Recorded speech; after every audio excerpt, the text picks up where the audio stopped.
Yan yung view dito.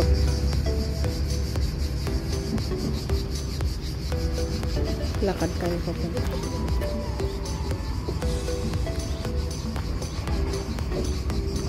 Hanap ako ng magandang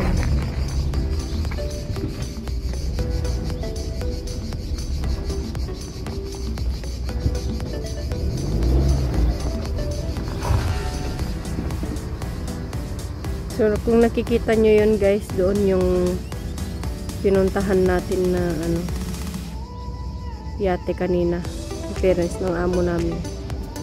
Yun, doon yung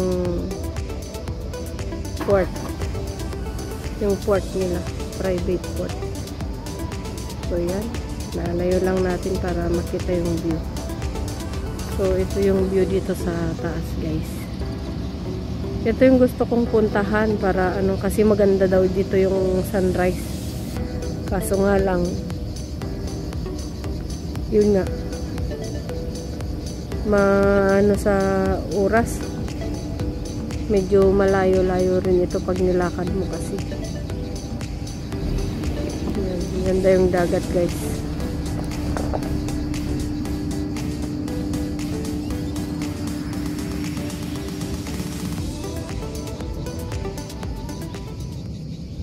Uwi na tayo.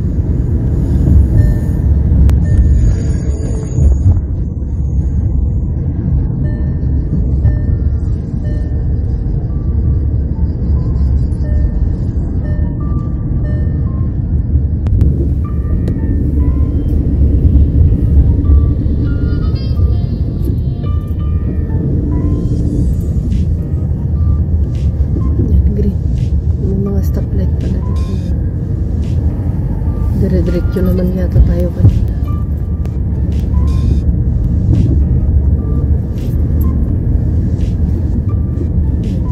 Ganda rin yung mga bahay dito.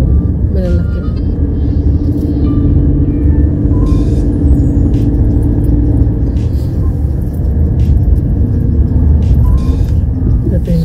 Ito guys yung doon yung ano, gate namin doon. Ito yung mga abandoned houses yan. Nung last year ba yun?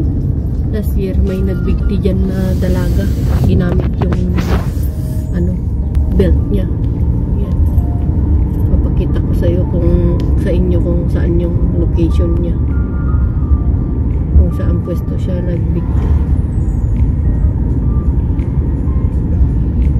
Lalakad ako mamaya.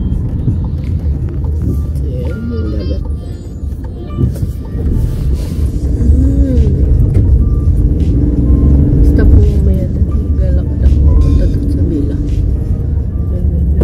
yun yung sinasabi ko sa inyo guys na ano, yung nagbigti na dalaga. Doon.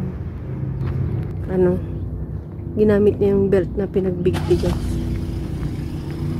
So doon, kung nakikita nyo yung ano ba, yun yung sabitan doon ng aircon. Yun.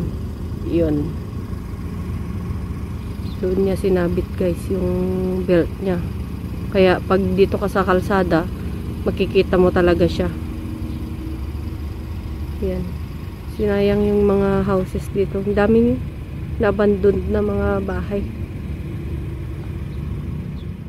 So yun yung sinasabi nila na last year na nangyari na wala akong kaalam-alam, meron palang kababalaghang nangyari.